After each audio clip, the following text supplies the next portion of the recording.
नमस्कार दोस्तों, मैं हूं डॉक्टर आलोक और आप देख रहे हैं लीगल एक्सप्रेस।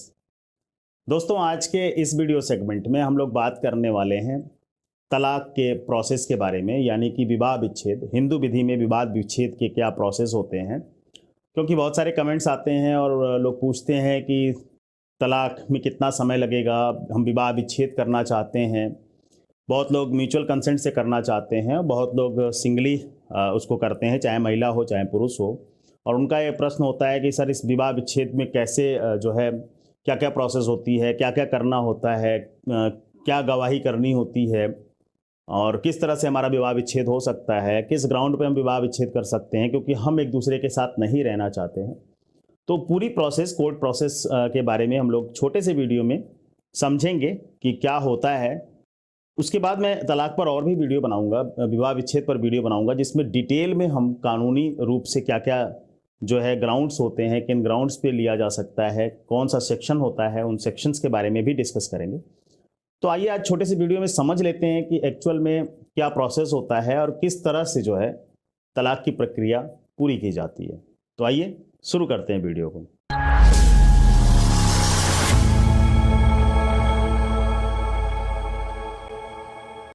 दोस्तों, मैट्रिमोनियल डिस्प्यूट यानी कि वैवाहिक जीवन में जो झगड़े उत्पन्न हो जा रहे हैं, ये बहुत ही कॉमन हो गया है और अक्सर देखा जाता है कि दंपतियों के बीच में काफ़ी झगड़े हो जाते हैं, चाहे वो ईगो को लेकर हो, चाहे वो जैसे भी हो। और फिर वो एक तूल पकड़ लेता है, महिला अपने मायके को फ़ोन करती है, झूठे एलिगेशंस लगाए जाते हैं दहेज को लेकर, वायलेंस को लेकर। बहुत सारे झूठे भी होते हैं और मैं ये नहीं कह रहा कि महिला की तरफ से हमेशा झूठे ही केस किए जा रहे हैं। पुरुष भी कहीं न कहीं इन्वॉल्व है और पुरुष की भी गलती होती है और ये सारे डिस्प्यूट्स चलते रहते हैं। देखिए, महिलाओं के लिए कानून बना क्योंकि महिलाएँ प्रताड़ित थीं और आज कहीं न कहीं महिलाएँ ही इन कानूनों का दुरुपयोग कर रही हैं। वो सामंजस्य बैठाना चाहिए, जो एक दंपत्ति जीवन में वो सामंजस्य बैठाने को कोई तैयार नहीं है। कोई भी दबने को तैयार नहीं है क्योंकि परिवार चलाने के लिए सामंजस्य की ज़रूरत होती है और वो सामंजस्य बैठा नहीं पा रहे हैं। मैंने ये देखा है कि आज से 5 साल 10 साल पहले जहाँ पूरे ज़िले में एक कोर्ट हुआ करती थी परिवार न्यायालय के, आज केसेस की संख्या इतनी बढ़ गई है कि एक ही ज़िले में 3-4 परिवार न्यायालय बनाने पड़ रहे हैं। और 3-4 परिवार न्यायालयों के द्वारा भी जो केस का निस्तारण है वो इतनी आसानी से नहीं हो पा रहा है। बात करते हैं कि विवाह विच्छेद कैसे किया जा सकता है। तो सबसे सिंपल जो तरीका होता है कि अगर दो दंपत्ति, मतलब जो दंपति है, हस्बैंड वाइफ है, अगर वो म्यूचुअल कंसेंट से एक दूसरे से तलाक लेना चाहता है, दोनों जो है राजी खुशी हैं और कहते हैं कि नहीं भाई, हम लोग एक दूसरे से के साथ अब नहीं रह सकते, और दोनों आकर तलाक का मुकदमा दाखिल करते हैं, फिर भी अदालत जो है उनको 6 महीने का कूलिंग पीरियड देती है। वो लोग एक एलिमनी डिसाइड कर लेते हैं और उस एलिमनी को डिसाइड करके वही याचिका दायर कर लेते हैं और उस पर वो जो है तलाक ले सकते हैं। दूसरा ये है कि कोई महिला बहुत पीड़ित है, प्रताड़ित है और वो अब पति के साथ नहीं रहना चाहती, या पति अपनी पत्नी के द्वारा प्रताड़ित हो चुका है और वो अपनी पत्नी के साथ नहीं रहना चाहता। तो ये लोग इंडिविजुअली केस करते हैं और दूसरी पार्टी हमेशा अपोनेंट होती है। अब मान लीजिए कि मैं एक उदाहरण लेता हूँ मैट्रिमोनियल डिस्प्यूट्स का, कि पति ने जो है सेक्शन 13 दाखिल कर दिया क्योंकि महिला ने पहले से उसके ऊपर बहुत सारे केस कर रखे हैं। उसने दहेज उत्पीड़न का केस कर रखा है, डोमेस्टिक वायलेंस का केस कर रखा है, भरण पोषण के लिए मुकदमा कर रखा है। पति सेक्शन 9 दाखिल करता है, सेक्शन 9 से पत्नी नहीं आती है, कभी दाखिल करते हैं कभी नहीं करते हैं। पति पत्नी की दूरियां काफ़ी बढ़ गई हैं, काफ़ी साल से वो एक दूसरे के साथ नहीं रह रहे हैं। पति क्रुएल्टी की ग्राउंड, जनरली क्रुएल्टी की ग्राउंड लेता है और क्रुएल्टी की ग्राउंड लेकर जो है एक याचिका दाखिल करना चाहता है। तो अपने काउंसिल से मिलता है और कहता है कि साहब मुझे जो है अपनी पत्नी से विवाह विच्छेद करना है और मैं अब अपनी पत्नी के साथ नहीं रहना चाहता हूँ। तो काउंसिल उससे पूछता है कि ठीक है, आपके पास क्या ग्राउंड है, किस ग्राउंड पे आप नहीं रहना चाहते। तो आप बताते हो, पति बताता है कि साहब वो तो मेरे साथ इतने सालों से नहीं रह रही है, या उसका कहीं अफेयर है। ठीक है, इसी तरह से पत्नी भी अगर बहुत क्षुब्ध है, कह रही मैं उसके साथ तो रह ही नहीं सकती, मुझे बहुत मारता पीटता है और दहेज की मांग करता है, जो है मुझे प्रताड़ित करता है, मुझे इतनी जगह चोटें दे रखी हैं, मेरा एबॉर्शन करा दिया, मुझसे बच्चे नहीं पैदा कर रहा, उसके कहीं जो है अफेयर हैं। तो ऐसे बहुत सारे ग्राउंड्स बनाकर जो है लोग आते हैं। तो जनरली क्रुएल्टी का ग्राउंड बनता है, एडल्ट्री का ग्राउंड बनता है, जो है एक दूसरे से बहुत दिनों से अलग रह रहे हैं, ये ग्राउंड बन सकता है।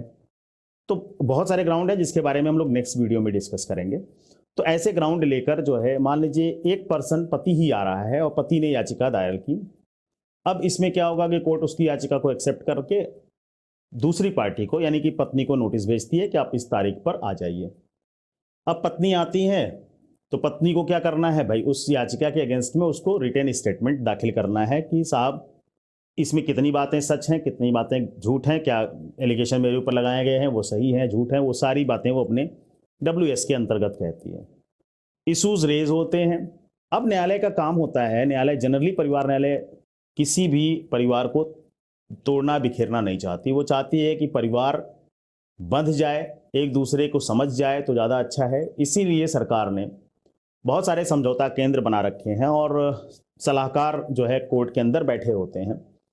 तो कोर्ट मीडिएशन के लिए डेट लगा देती है कि आप दो लोग एक दूसरे के साथ समझौता कर लें। अब समझौते में दोनों चीज़ें हो सकती हैं कि भाई समझौता कराया जाए कि आप दोनों लोग एक बार अपने अपने इशूज़ को किनारे करिए और साथ रहिए, क्योंकि शादी भगवान के यहाँ से होती है, भगवान की इच्छा से हो रही है, और आप लोग एक दूसरे के साथ रहें और सामंजस्य बैठाएं। खैर ऐसा अगर नहीं हो पाता तो समझौता कराने वाले लोग ये भी कहते हैं कि ठीक है, आप ऐसा करिए कि ऐसे लड़ेंगे तो आपको तो बहुत टाइम लग जाएगा। अगर एक दूसरे के साथ नहीं रहना चाहते तो भी आप आउट ऑफ द कोर्ट अपनी एलुमनी जो भी डिसाइड कराना चाहते हैं वो एक डिसाइड कर लीजिए और सारे मुकदमे खत्म कर लीजिए। अब इस पर भी मान लीजिए कि पत्नी ने मांगा 20 लाख रुपए तो मुझे 20 दे दो, पति तैयार है 10 पे, किसी तरह से 12-14 लाख रुपए पे बात हो गई, निपटारा हो गया तो ठीक है। अब भाई डिमांड ज़्यादा है और इधर डिमांड को पूरा करने वाला पति कहता है नहीं मैं इतना तो कर ही नहीं सकता। और अल्टीमेटली क्या होता है, मैक्सिमम केसेस हैं जो रहना भी नहीं साथ में और डिमांड के अगेंस्ट में जो है मांग को पूरा भी नहीं किया जा सकता। तो ऐसे केस में क्या होता है, मीडिएशन फेल हो जाती है और उसकी फेल की रिपोर्ट जो है कोर्ट को चली जाती है। अब जब कोर्ट को रिपोर्ट चली जाती है तो अब इशूज जो होते हैं उस पर जो है कोर्ट कहती है ठीक है हम ट्रायल शुरू करते हैं। तो अब जिसने वाद पत्र दाखिल किया हुआ है, जिसने अपनी याचिका दाखिल की है, उसको अपने सबूत पेश करने होते हैं। तो अपना गवाह कोर्ट के अंदर लेकर आता है और उसका क्रॉस एग्जामिनेशन अपोजिट पार्टी करती है। वो अपने सारे गवाह, जो भी मौखिक गवाह हैं या जो भी उसके पास लिखित डॉक्यूमेंट हैं, वो सारी चीज़ें जब उसकी प्रक्रिया पूरी हो जाती है तो फिर दूसरे पक्ष को मौका दिया जाता है कि आप भी अपने गवाह लेकर आइए, आपके पास भी जो सबूत हैं वो दाखिल करिए। तो दोनों पक्ष जो है जब अपने सबूत को दाखिल कर देती है तो उसके बाद फाइनल बहस होती है, ग्राउंड्स बताए जाते हैं, एविडेंस के बारे में बात की जाती है कि क्या क्या एविडेंस थे जो सच्चे हैं, सही हैं, और एविडेंस किस तरह से प्रूफ हो रहे हैं। और उसके बेसिस पर कोर्ट जो है पहुंचती है कि यहाँ पर विवाह विच्छेद की जो याचिका है वो जो जो ग्राउंड लिए गए हैं वो पूरी तरह से प्रूव हैं, नहीं प्रूव हैं, विवाह विच्छेद की जो है विवाह विच्छेद किया जा सकता है या नहीं किया जा सकता, डिक्री पारित की जा सकती है या नहीं की जा सकती। तो ये पूरी प्रोसेस है, साल 2 साल 3 साल 4 साल भी लग सकते हैं इस प्रोसेस में, क्योंकि एक तरफ से केस है, दूसरी तरफ जो है जो पहुंचता है वो कहता है नहीं तो मैं नहीं देना चाहता, मैं तो इसको तलाक देना ही नहीं चाहता। तो पत्नी अक्सर ये कहती है साथ रहना भी नहीं चाहती और तलाक भी नहीं देना चाहती। ठीक है, उसको तो भाई पैसे चाहिए, तो वो चाहती नहीं कि वो जाके दूसरी शादी कर ले। तो बहुत ज़्यादा डिस्प्यूट्स हैं और डिस्प्यूट्स चलते रहते हैं, ग्राउंड्स बहुत सारे हैं, लेकिन प्रक्रिया के बारे में आज हम लोग जानना चाहते थे जिसको मैंने आपको यहाँ पे बता दिया। तो मुझे उम्मीद है कि आपको ये वीडियो अच्छा लगा होगा और पूरी बातें समझ में आई होंगी। तो अगर पूरी बातें समझ में आई तो वीडियो को लाइक करिए, कमेंट करिए और नेक्स्ट वीडियो के लिए इंतज़ार करिए। मैं जल्द ही नेक्स्ट वीडियो लेके आऊँगा जिसमें मैं आपको पूरे ग्राउंड्स के बारे में बात करूँगा। धन्यवाद।